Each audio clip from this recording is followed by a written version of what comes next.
Righteousness comes by faith to all who believe in Jesus Christ. Romans 1:17. However, it is not by entry-level faith that this crown is won, but by keeping the faith defined as fighting the good fight and completing the course, which God has laid out for us, that believers earn this award. We all have God's righteousness in Jesus Christ, but only those who have achieved spiritual maturity actually live in consonance with the righteousness all believers positionally possess. The crown of righteousness is given for the witness of maturity, for achieving a measure of spiritual growth whereby a person actually lives like a Christian, staying true to the faith and its principles. I have kept the faith, looking forward to the rewards of eternity more than earthly ones, the crown which the Lord will award me on that day, and loving the Lord more than this world, having loved his appearance.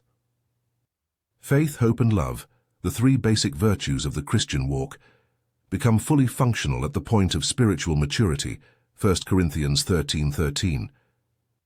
In 2 Timothy 4:7 and 8, Paul, in characteristic humility, does not lay claim to the next two levels of reward, the crown of life, given for endurance of testing, and the crown of glory, given for completion of ministry.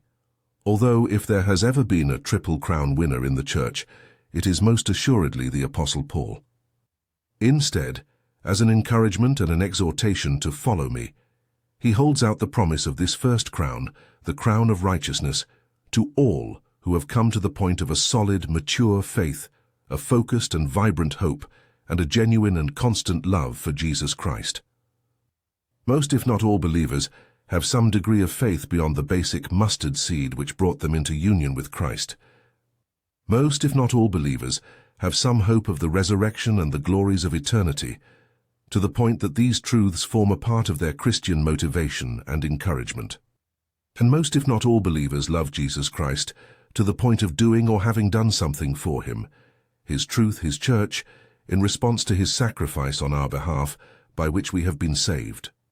Spiritual maturity, however, is the point where all three of these representative virtues are fully formed, complete, and ripe.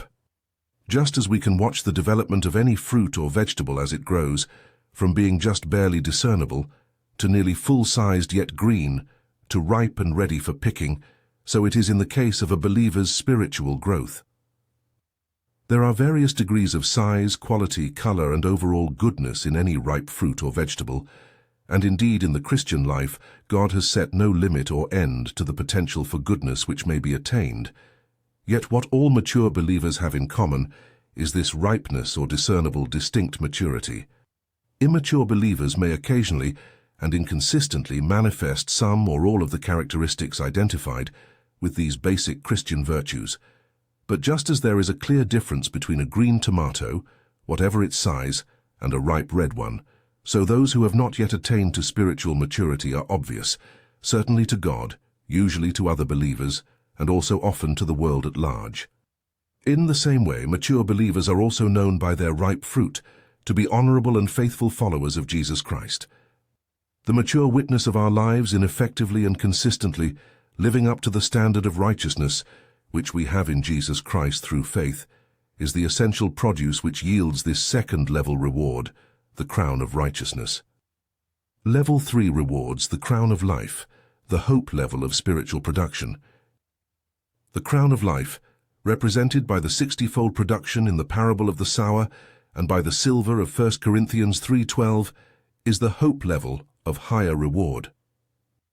It is achieved by those who demonstrate the hope they have in eternal rewards above earthly considerations, mature believers who endure significant testing successfully by preferring eternal life to this life. Winners of the crown of life of necessity have first attained spiritual maturity. This mature faith and faithfulness is then tested in the crucible of life, in order to refine it further, and also to demonstrate its true quality to the world of men and angels both. Just as the righteous life consistent with that righteousness by faith we all receive through faith in Jesus Christ is a witness to the world, reflecting the grace and goodness of God.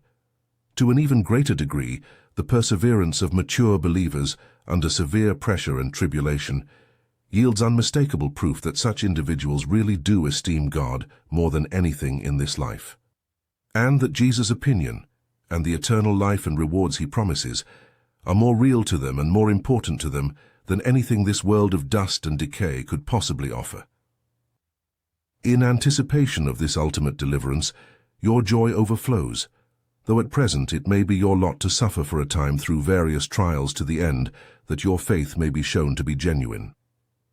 But your faith, when proven genuine in the crucible of life, will result in praise, glory, and honor for you at the revelation of Jesus Christ. 1 Peter 1, 6 and 7. Many of the believers being addressed in this passage had matured spiritually and were at the time undergoing intensive pressure and testing. Specifically, the recipients of this letter were experiencing social ostracism along with legal and economic sanctions as the new religion of Christianity began to spread throughout the Roman world in the mid to late 1st century, and to incur increasing opposition as it did so. All truly good intentions on the part of Christians will be opposed by the evil one, and the reality of satanic opposition at every step and at every stage of spiritual advance is a scriptural fact. However, it is also very much the case that mature believers come in for, and are allowed to come in for, attacks of greater intensity. As the book of Job makes abundantly clear, such exceptional testing and tribulation really is a compliment, though it doubtless will seldom seem so at the time. Believers who have not yet attained the solidity and consistency of faith, which is defined by spiritual maturity, are incapable of bearing up under such concentrated satanic attack, and God never puts upon us more than we are capable of bearing. You have not suffered any testing beyond normal human experience, and God is faithful. He will not allow you to be tested beyond your capacity, but along with the test, He will grant you the way out so that you can bear up under it. 1 Corinthians 10:13. It may indeed often seem to us that the load put upon us is impossible to carry, but that is part of such tests. To grow beyond the basic level of maturity, we have to learn to trust God, that though things seem unbearable to us, He is faithful and will see us through, and a large part of gaining and retaining that perspective is necessarily based upon the anticipation of future rewards. Hebrews 11:6. By faith, Moses, when he grew up, refused to be called the son of Pharaoh's daughter, and chose instead to suffer maltreatment with the people of God rather than to enjoy the transitory pleasures of sin, because he considered the reproach suffered on behalf of Christ greater riches than the treasure vaults of Egypt. For he was looking to his reward. Hebrews 11:24-26. For believers who have grown up spiritually, this next level of resistance to our progress is essential if that mature faith is to be refined and made even more resilient. In Peter's analogy, 1 Peter 1, 6 and 7 previously quoted, we see precisely what God intends. Just as steel is tempered in a crucible, so fiery testing is essential to strengthen faith.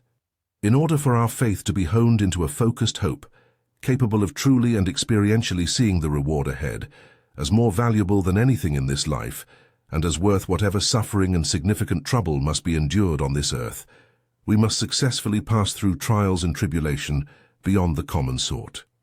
Only in this way does one earn the crown of life. Have no fear of what you are about to suffer. Behold, the devil is about to throw some of you into prison to test you, and you will have tribulation for 10 days. Demonstrate faithfulness unto death, and I will give you the crown of life. Revelation 2:10.